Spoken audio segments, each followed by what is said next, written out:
కోట్లు ఎక్కడ పోయినాయి? కాంగ్రెస్ పార్టీని నిలదీయాల్సినటువంటి అవసరం ఉంది.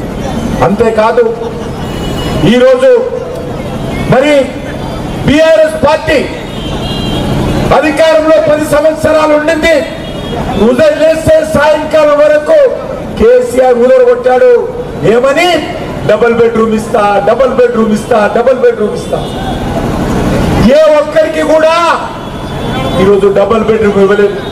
అందుకే నేను అడుగుతా ఉన్నాను, డబుల్ బెడ్రూమ్ ఇస్తానటువంటి ఈయనటువంటి బీఆర్ఎస్ పార్టీకి ఎందుకు ఓటు వేయాలి అడగండి.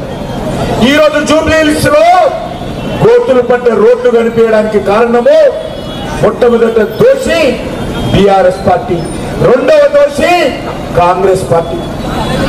ఈ రోజు జూబ్లీ హిల్స్ లో ఎక్కడ చూసినా రోడ్ల మీద డ్రైనేజ్ ఏరులై పారుతా ఉంది. దానికి మొదటి దోషి బీఆర్ఎస్ పార్టీ, రెండవ దోషి కాంగ్రెస్ పార్టీ. ఈరోజు జూబ్లీ హిల్స్ లో ఏ ఒక్కరికి కూడా స్వచ్ఛమైన మంచి నీళ్లు రావు, డ్రైనేజీ కలిసి నిలిస్తారు. దానికి మొదటి దోషి బీఆర్ఎస్ పార్టీ, రెండవ దోషి కాంగ్రెస్ పార్టీ. అందుకే ఈరోజు అడుగుతా ఉన్నాను, బీఆర్ఎస్ 10 సంవత్సరాలలో ఈ రాష్ట్రాన్ని దోచుకున్నది. బంగారు తెలంగాణ అని చెప్పి కేసీఆర్ కుటుంబం మాత్రం బంగారు తెలంగాణ.